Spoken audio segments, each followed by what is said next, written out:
Hey everybody, welcome. When I mean everybody, I mean nobody. Anyway, nice to see you, Lucid. We got at least one person here. Oh, Anyway, I'll just get into it. It's a Monday, right? We got the Mondays happening. See, looks like we got audio. Looks like we got video. And looks like we're live. Yeah. So anyway, I'm glad that you're here.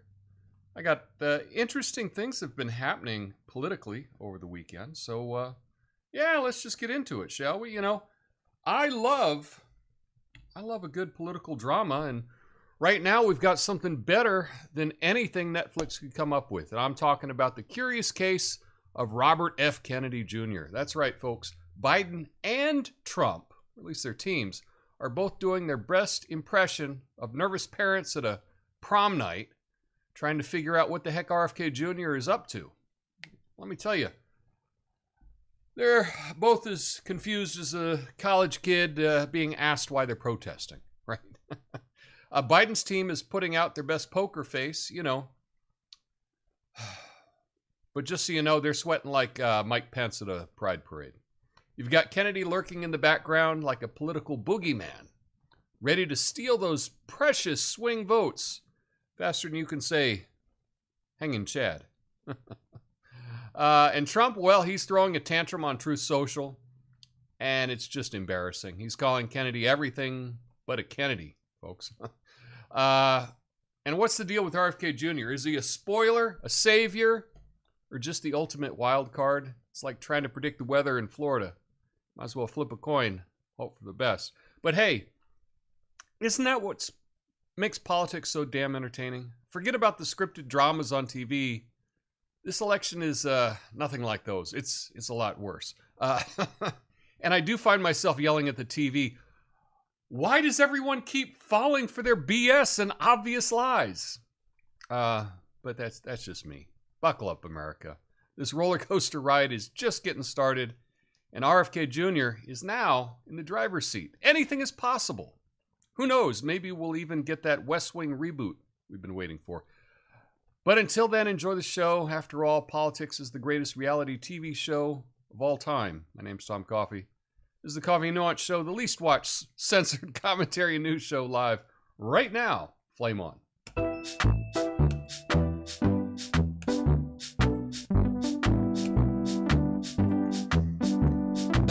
Oh, man. We had dueling attacks from the right and the left on RFK Jr. Well, here's the first story. I got a little picture of Biden mad right here. Doesn't he look mad? He looks mad. Arr. Anyway, Democrats are taking extensive measures to prevent RFK Jr. from disrupting their efforts to secure the White House in November. They're rallying Kennedy family around President Biden, conducting opposition research, and holding press briefings to highlight his ties to former President Trump. Yikes. Democrats fear Kennedy could draw votes away from Biden, similar to third-party candidates in 2016. Kennedy's recent decisions, like selecting a wealthy running mate and opting out of running as a libertarian, have raised concerns among Democrats. They're now focused on thwarting his bid for the presidency, highlighting his extreme positions, is what they say, and potential impact on the election. Now, despite challenges, Kennedy is expanding his campaign. Michigan has the latest battleground. Democrats are trying to link Kennedy with Trump and are urging unity to counter his candidacy. Kennedy's reliance on a running mate's financial support is seen as crucial to his campaign's viability. Democrats are emphasizing the importance of educating voters about the risks of splitting the electorate in the upcoming election. And the way that they are educating the electorate is by saying, if you vote for Kennedy, you're electing Trump. Okay. Well, this is what I say to the Democrats. If you don't want me to vote for Kennedy, how about you run a candidate that's better than Kennedy? It's not, right? You're telling me, Democrat Party, you couldn't come up with anyone better than Joe Biden? Come on. Come on. I've heard now that when Biden is walking now anywhere, they actually get people around him so you can't see him kind of doing that robot walk that he does.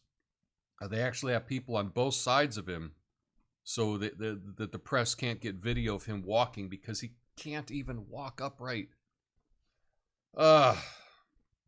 So, yes, attack Kennedy, exaggerate everything about Kennedy, and call into past things from his past.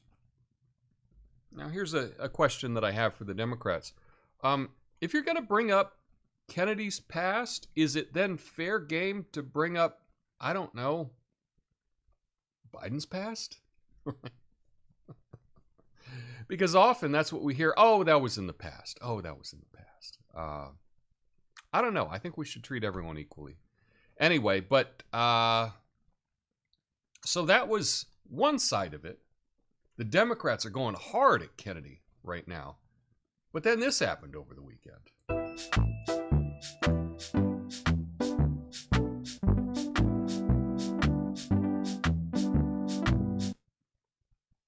Uh-oh. Former President Trump. Now, I don't know why I said former, because I just made a summary of this. I did notice this. And I guess I'm guilty of this. But I think I just cut and paste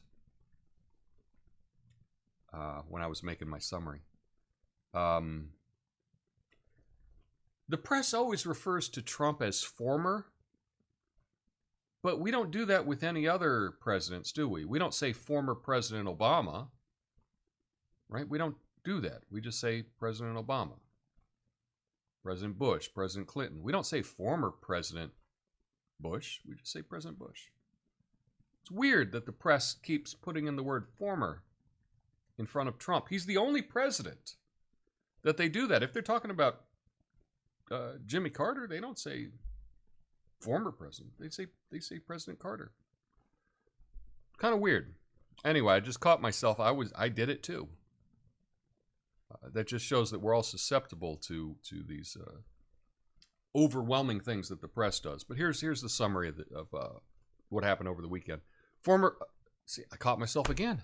President Trump is intensifying his criticism of RFK Jr., suggesting that Kennedy's candidacy would primarily draw votes away from Trump's camp. Trump labeled Kennedy as a Democrat plant and urging Republicans not to waste their votes on him, claiming that Kennedy's candidacy would ultimately harm Democrats. What? Kennedy, in turn, challenged Trump to a debate, and criticized his administration's policies, including military aid to Ukraine and support for pharmaceutical companies. Recent polls suggest that Biden benefits when Kennedy and other third-party candidates are included on the ballot. Biden and his supporters remain cautious of Kennedy, viewing him as a potential spoiler in the election. So here's the thing. Nobody knows who votes are being pulled from. Now, I think it would be fair to say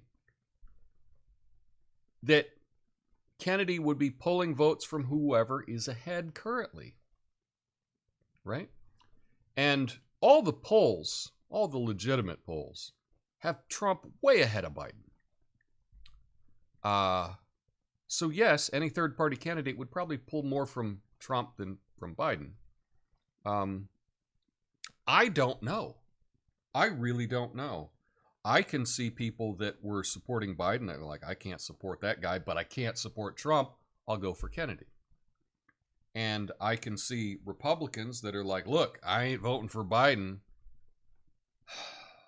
but I don't think I can support Trump. I'll go for Kennedy. So in both of those cases, I can make the case of why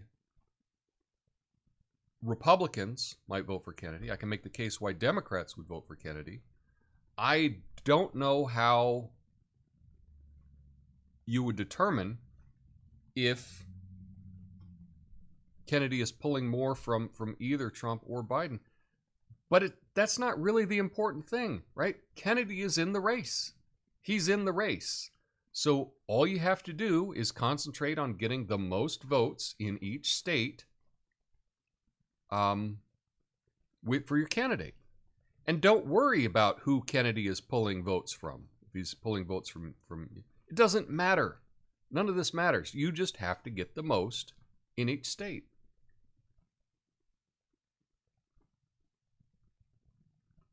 I think this is really exciting.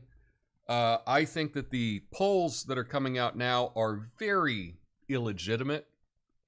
I don't have a whole lot of trust in them, and I think that I would like to do a video just highlighting how some of the current polls that you hear about in the press really are not good polls. So I'll just give you a preview of that. For example, if you just poll the public, but you don't poll likely voters, what does that prove? It doesn't matter what most people will do. It matters what people who are voting will do. And also, it doesn't matter what the nationwide poll is. What matters is what's happening in each state. And often what I see with these current polls that we have, even in battleground states, they will just do a head-to-head Biden versus Trump. How is that useful? Kennedy's in the race, and he's made the claim that he will be on the ballot in all 50 states. He's got a billionaire, or at least a, super multimillionaire as his running mate that's gonna pay for a lot of the things that need to be done. He's got a lot of billionaires supporting him, making sure that he's getting on the ballot. I believe he will be on the ballot in all 50 states. He's an actual candidate. And so polls that don't look at, if a poll doesn't look at all three candidates, and if a poll doesn't look at, in fact, the polls should have all the candidates that are running in them, right? Because there's some minor, fringe candidates that are in there, but that can also make a difference as well. So a poll should be on a state. It should include the candidates, and it should be asking likely voters. Now, they may come up with a different way of determining who's a likely voter and who's not a likely voter, but that is really the only polls that we should be looking at and discussing. These other polls that are doing like head-to-head Biden versus Trump, they're worthless. They're absolutely worthless. I mean, it might be fun just to talk about, but it's not going to have any effect on anything. And I think that the corporate media choosing those polls, they're doing so in a way to, rig things. By excluding Kennedy from these polls, by excluding Kennedy from the discussion of who's running for president, you're kind of putting your thumb on the scale, right? You're putting your thumb on the scale. Yeah. The dating game, right? Back in the 70s and early 80s, I think. There would be the girl choosing three guys or the guy choosing three girls or whatever it happened to be. But if the host only asked about, hey, what do you think about Bachelor number 1 or Bachelor number 2? Who do you like more? And the host never gives the option of Bachelor number 3, well, then Bachelor number 3 is not going to get chosen. And in many ways, be aware of this when you see the media talking about this race and not including Kennedy in the discussion. They are essentially putting their thumb on the scale. But anyway, that's my take on it. We do have an update for some news in something that I called when it happened. And now, looks like the deep state agrees with me.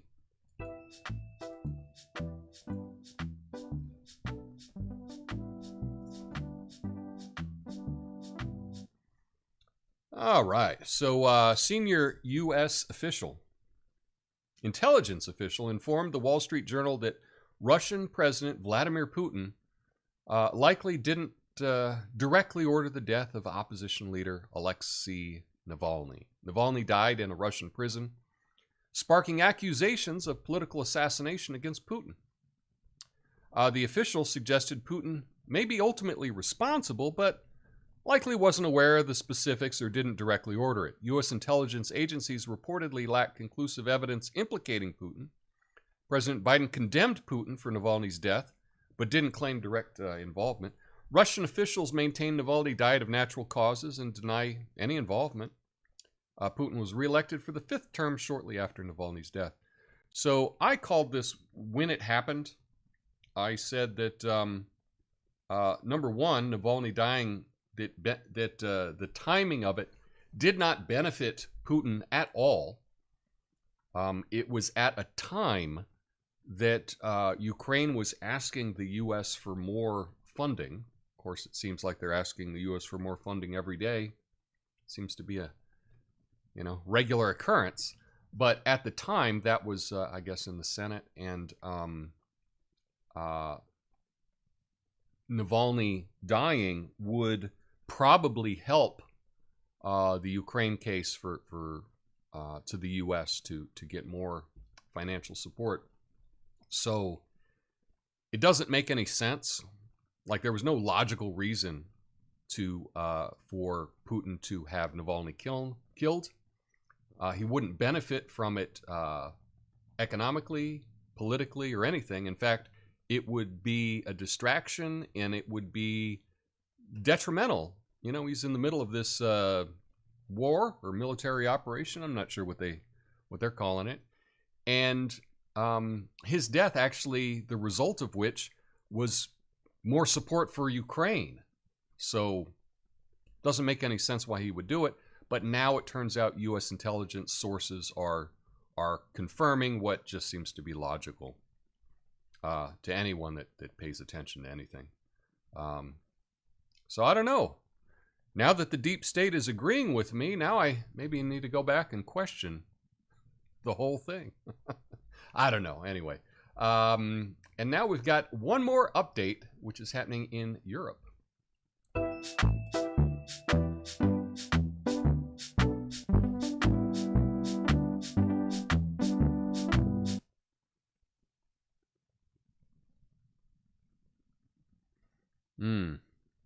So, Italian Prime Minister Giorgia Meloni announced her candidacy as the lead candidate for her ruling party, Brothers of Italy, in the upcoming European election in June. She aims to unite center-right forces and push the left into opposition, even within the EU. Meloni's move leverages her personal popularity to bolster her party's prospects in the election. While it's unlikely she would take a seat in the European Parliament, her candidacy follows a common strategy among Italian leaders to strengthen their party's position. Meloni's party currently leads in polls with predictions favoring them over center-left competitors. So Meloni, as you may or may not know, this is the Italian Prime Minister. And of course, when she won, because she happens to be right of center, they call her everything to the next Mussolini, Hitler, totalitarian, totally authoritarian, kind of without any evidence at all. But I guess that's what you do if you're on the left, right? Anybody that happens to be slightly to the right of you, you just accuse of being a dictator or whatever. But I think this is great for the EU. The EU has kind of been dominated by these left-wing kind of globalists, if you want to call it that have had policies that have really been detrimental to all of Europe, just kind of crushing Europe with just unfettered immigration from places that have different values than your regular European. And to have somebody on the right now at least running to be in the European Parliament, I think it's a good move. Push back on all this insanity. So yay for Meloni. And Yeah, I'm pretty happy about that. I think that's a good thing. It's a good thing. It's a good thing. She's probably not going to make it, but still, it's good to push back. And you know what? We need some positive news of the day. It's really hard finding positive news. If you don't believe me, try to find some positive news. Try. It's tough. Even if you go to the news sources and you look for positive stories, it's difficult to find a positive story. A lot of times, even if you look for positive news of what the corporate media says is positive news, it turns out being like, that's not very positive to me. That's a point. That's a different point of view. But I did find something that perhaps could be considered positive.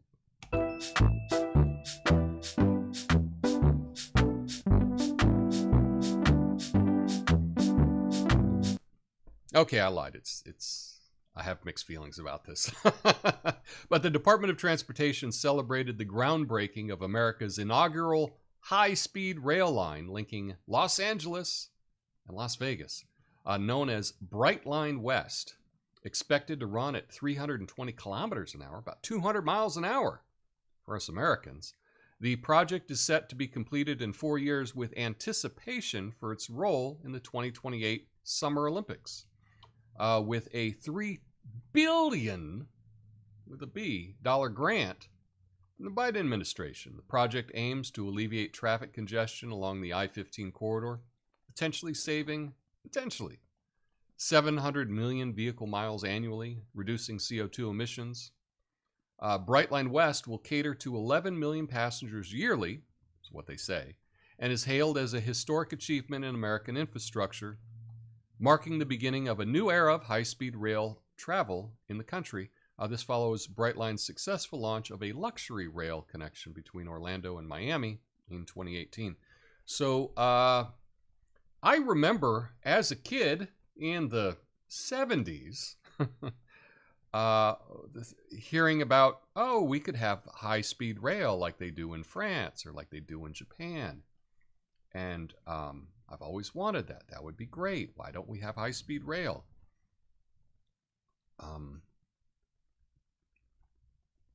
It would really make a whole lot more sense. And I mean, one of the reasons is the auto industry has had better lobbyists, right, than the train industry.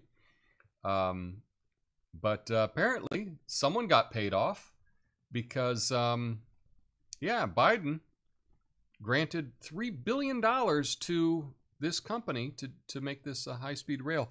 Now, it's interesting giving this huge grant to a private company with no guarantees of how it's going to help the public. I mean, we have what looks like a combination of the government and corporate interests working together.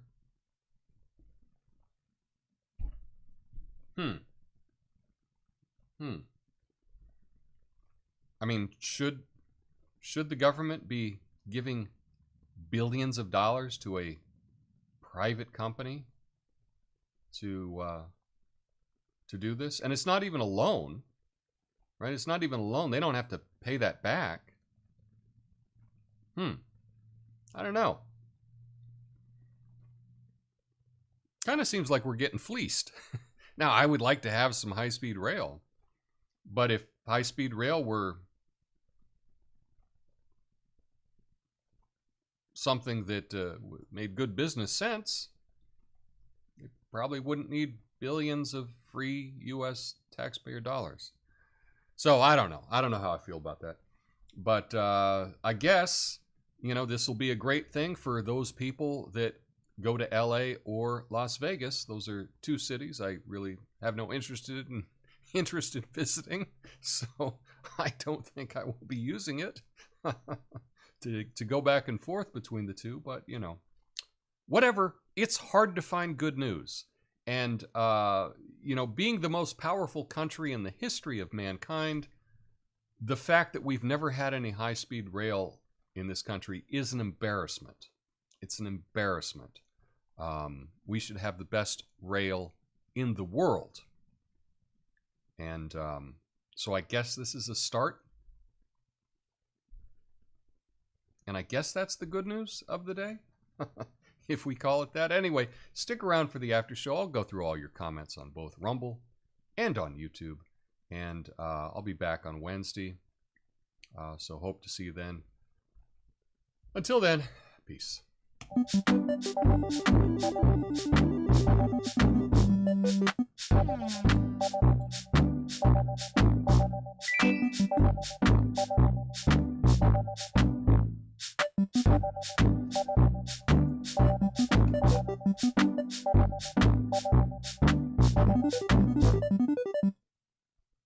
All right, so here we are. What's up, Ox? Falling, your scrutiny is appreciated. Well, thank you. Can't help it. Is RFK then not a sellout with Shanahan? You know, I was originally not super impressed by the choice, but often we need to there's trade-offs to everything, right? There's trade-offs to everything. And if he determined that the only way that he could get on the ballot in 50 states was to bring on some rich person as his running mate, I guess that's what you got to do. Unfortunately, that's the way things are in the U.S. That's how things are set up. Things are set up to make it so difficult for third parties. And often you do have a third party and it goes through all the trouble of getting on the ballot and it becomes an official third party. And then unless you meet that group's guidelines, then if you have a different point of view, then you just have to start your own party. But this system is not set up for independent candidates. It's really not. And so there's trade-offs. I was initially, look, I think it's fair to say that the only reason that Shanahan is on the ticket is because, or the main reason is because she's worth hundreds of millions, if not billions of dollars. That's the reason she's on the ticket. But compare her to Kamala Harris, I think I would like her better than I would like Kamala Harris, that's for sure. I don't know who Trump is picking as a VP, but if we compare Nicole Shanahan to, say, I don't know, Mike Pence, I'd take Nicole Shanahan over Mike Pence. In fact, probably Mike Pence and Kamala Harris, I don't know. I think you could probably, find a target manager that I would pick over either of those two. But that's just my point of view. Your opinion may be different, so yeah. But is he a sellout? I don't know. I think you kind of have to. You have to make compromises. If you don't make compromises running for president, you're never going to become president, right? It's all about making compromises, and hopefully you compromise where it benefits you the most. If you don't win, you can't do anything. If you don't win the presidency, then you can't bring your vision to America. And if you think that your vision for America is more important than, say, doing some compromises to get there, that's for each to determine themselves. I'm not really super wild about a lot of the candidates' positions on many things. We have to determine what's the most important thing to us. I live here in Oregon, so I can pretty much guess what the outcome is going to be, but there's a chance. There's a chance that this is the craziest election ever. There's a good chance of that. If it's, if we believe that everything's on the up and up. So let's see what else. Ox says, at the time Ukraine was asking the U.S. for more funding, when are they not asking for money? Funding them is directly contributing to prolonged war without any path to success. I agree. we're right in line on that, Ox. That's for sure. 10% for the big guy of billions is cost of doing business. We have to pay lots of corrupt middlemen. Transportation benefits could be worth it. It could be.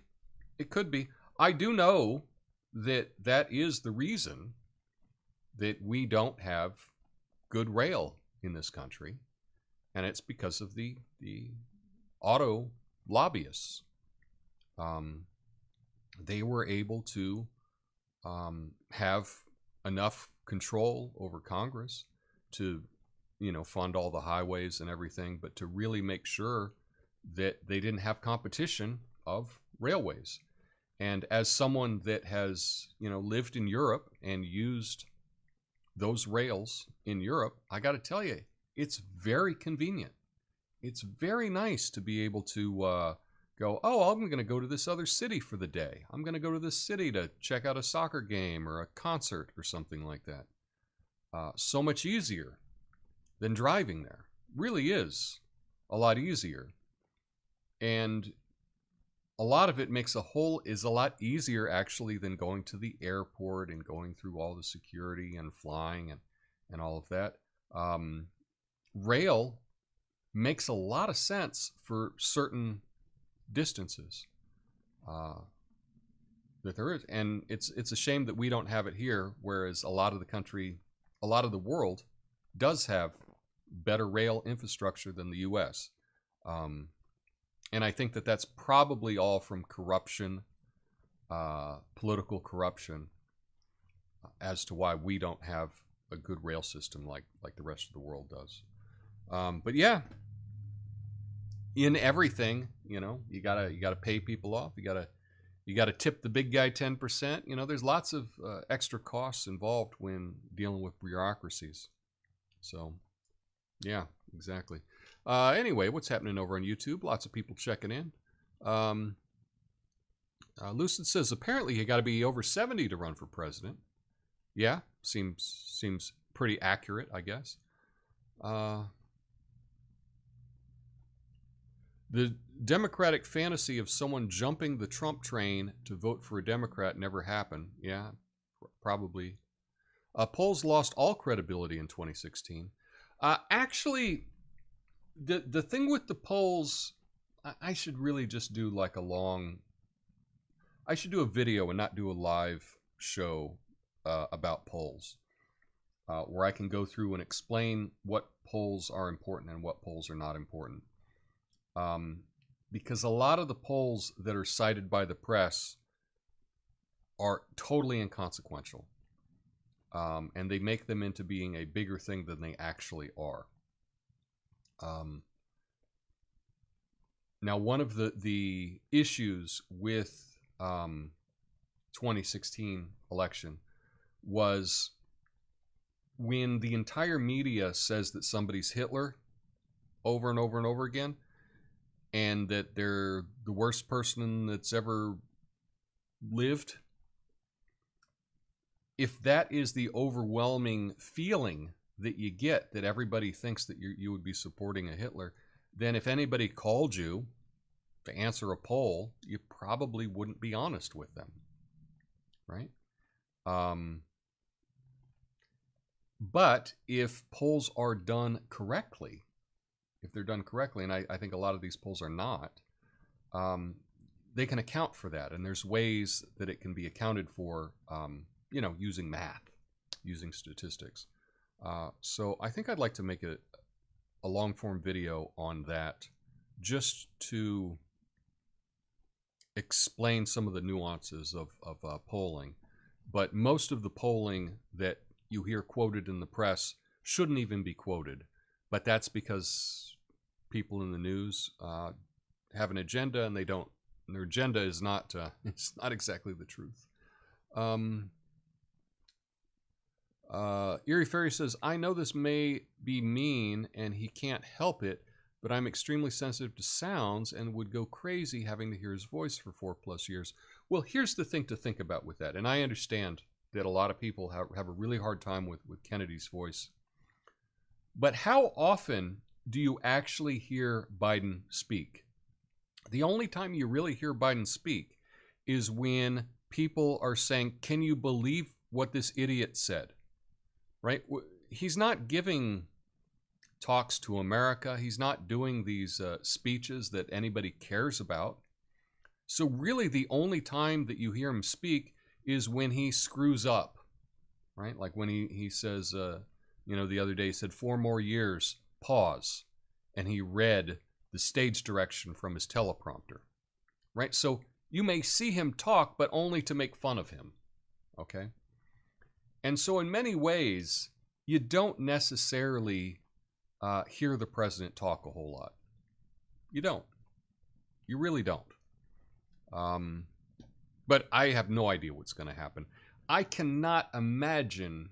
It's very hard, based on what happened with the last election, to think that the results would be different this time around. If you thought that there may have been some shenanigans the last time, I don't know why you wouldn't think that there would be again. I'll just leave it there. Baloney Smear Tactics 101. Yeah. A rush to lost wages. So you lose your wages faster. Okay, that's true. The train deal smells like Solyndra. Yeah, there's a lot. That's one of the things with these government grants. It's really incredible, the grants that are given out. Like even here in Portland, I keep seeing in the news like, oh, we just got these grants to help homeless, and we got like tens of millions of dollars of grants to help homeless. They don't ever seem to do anything with them, but all the money seems to disappear. I'm sure the people in charge of it go to conferences and have meetings, and maybe fly somewhere to have a meeting about it, at a ski lodge perhaps. I don't know, but I don't really see any results from all of these government grants. Government grants seems to be a way to fleece the taxpayer out of money, and they do it in the guise. The cover is that they're doing good for the country, but we never really seem to hold them accountable for these things. I've been on a few trains in my life. That's a good ride. I stayed in the bar car. Yeah, I love the train from Portland to Seattle, or Portland to Vancouver, BC. It's a great ride. I would much rather just ride in the train than to drive it. We got an Amtrak that does it, and the best seats are in the bar car. That's for sure. You go down to the bar car, so your regular seat, you're facing forward, and you got a window next to you. But in the bar car, they have tables set up, and the windows are much bigger. And so you can really enjoy the scenery down at the bar car, meet some people, socialize. You can talk a little bit louder there than you might back at your seat. So I think that's what it's all about. I love the bar car on trains. That's for sure. Bass was heavier than usual in bumper music. Yeah, bass, BASS. How about that?